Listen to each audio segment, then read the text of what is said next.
తాజా అంశం చూస్తున్నాం. కృష్ణా జిల్లా గుడిమెట్ల వద్ద కృష్ణా నదిలో బల్లకట్టు మునిగిన ప్రమాదంలో 20 మంది సురక్షితంగా బయటపడ్డారు.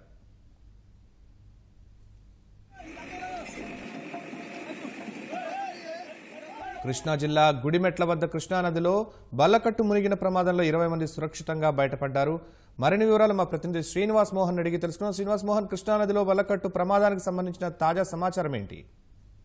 శర్మ, కృష్ణా జిల్లా చంద్రలపాడు వద్ద కొద్దిసేపటి క్రితం బల్లకట్టు కృష్ణా నదిలో మునగడం జరిగింది. చంద్రలపాడు మండలం గుడిమెట్ల నుంచి గుంటూరు జిల్లా పుట్లగూడానికి ఈ బల్లకట్టు వెళ్తున్న సమయంలో ఈ ప్రమాదం చోటు చేసుకుంది. కృష్ణా నదిలో బల్లకట్టు మీదుగా భారీ వాహనాలు అలాగే ప్రజా రవాణా కూడా బల్లకట్టు మీద సాగడం సర్వసాధారణంగా ఉంది. కృష్ణా నదిలో ఈ బల్లకట్టు ప్రమాదాల సంఖ్య కూడా గతంలో చాలా వరకు జరిగాయి. అయితే ఇప్పుడు జరిగినటువంటి ప్రమాదంలో పెద్ద భారీ ప్రమాదమే, ఘోర ప్రమాదమే చెప్పినట్టుగా స్థానికులు చెప్తున్నారు. ఎందుకంటే ఈ బల్లకట్టు మీద ఒక లారీతో పాటు 2 టాటా ఏసీ వాహనాలు అలాగే ద్విచక్ర వాహనాలతో పాటు 20 మంది ప్రయాణికులు కూడా ఈ బల్లకట్టు మీద అటువైపు నుంచి గుడిమెట్ల నుంచి ఇటు పుట్టలగూడెం వైపు వచ్చేందుకు కూడా ఈ బల్లకట్టు ఎక్కడం జరిగింది.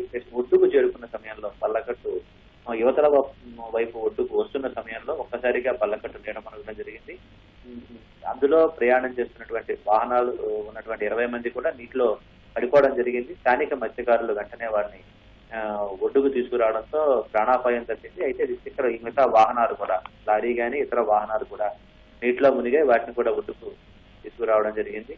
ఈ ప్రమాదంలో ప్రాణాపాయం లేదు, ఎవరికి ఎలాంటి ఘటనలు జరగకపోవడంతో అంతా ఊపిరి పీల్చుకున్నారు. అయితే ఈ కృష్ణా నదిలో నీటి ప్రవాహం తక్కువగా ఉన్న కారణంగానే ఈ నీటి ఉధృతి ఎక్కువగా లేకపోవడంతో అందరినీ క్షేమంగా ఒడ్డుకు తీసుకురాగలిగాము. ఒకవేళ నీటి ఉధృతి కనుక ఎక్కువగా ఉన్నట్లయితే ప్రాణాపాయం సంభవించేదని మత్స్యకారులు అభిప్రాయపడుతున్నారు. శ్రీనివాస్ మోహన్, ఇంకా అక్కడ పర్యవేక్షణ లోపము ఏమైనా కనబడతా ఉందా? ఎవరికైనా ఎలాంటి చిన్న చిన్న ప్రమాదాలు ఏమైనా జరిగినాయా?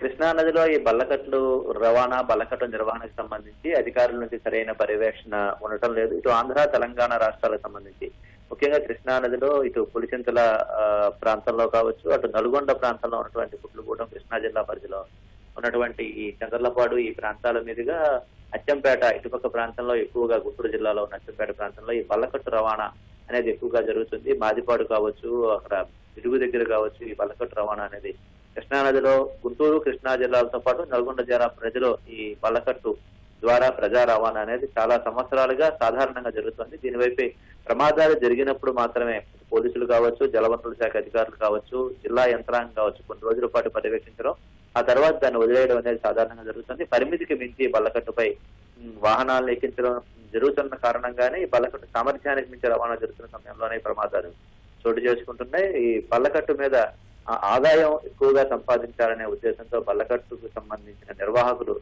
లారీలతో పాటు ఇతర వాహనాలను కూడా పరిమితి మించి ఎక్కిస్తుండడం వల్లే తరచూ ఈ ప్రమాదాలు చోటు చేసుకుంటున్నాయి. ముఖ్యంగా నీటి ప్రవాహం ఎక్కువగా ఉన్న సమయంలో, వర్షాకాలంలో ఈ తరహా ప్రమాదాలు చాలా వరకు గతంలో కూడా చోటు చేసుకున్నాయి. కొన్ని సందర్భాల్లో ప్రాణాపాయాలు జరిగిన సందర్భాలు కూడా ఉన్నాయి. అందుకే వంతెనల నిర్మాణాలు ఇటు గురజాల నియోజకవర్గం నుంచి ఇటు జగ్గయ్యపేట నియోజకవర్గం, నందిగామ నియోజకవర్గం వరకు చాలా చోట్ల బల్లకట్టు రవాణా ఎక్కడైతే జరుగుతుందో అక్కడ వంతెనల నిర్మాణాలు చేయాలని చాలా ఏళ్లుగా ప్రజల నుంచి వెళ్తున్నప్పటికీ సరైనటువంటి చర్యలు లేకపోతున్నాయి. దీనివల్ల ఈ బల్లకట్టు ప్రమాదాలు తరచూ చోటు చేసుకుంటున్నాయి. నీటి ప్రవాహం కనుక ఎక్కువగా ఉన్న సమయంలో అయితే మాత్రం సరైనటువంటి పర్యవేక్షణ లేని కారణంగా ఈ ఆదాయం వచ్చే ప్రజలకు కూడా వేరే ప్రత్యామ్నాయ మార్గాలు లేకపోవడం, బల్లకట్టు మీద ప్రయాణం చేయడం ద్వారా తక్కువ సమయంలోనే ఒకవైపు నుంచి మరోవైపు వెళ్లే మార్గం ఉంటుందని ద్విచక్ర వాహనాలు కావచ్చు, భారీ వాహనాలు కావచ్చు ఈ బల్లకట్టు ఎక్కించి ఒకవైపు నుంచి మరోవైపు రాకపోకలు సాగిస్తున్నటువంటి సర్వసాధారణంగా జరుగుతోంది.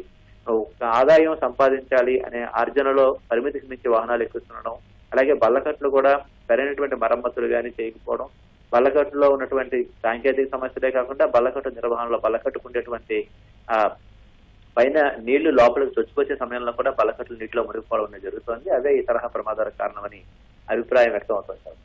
ధన్యవాదాలు శ్రీనివాస్ మోహన్.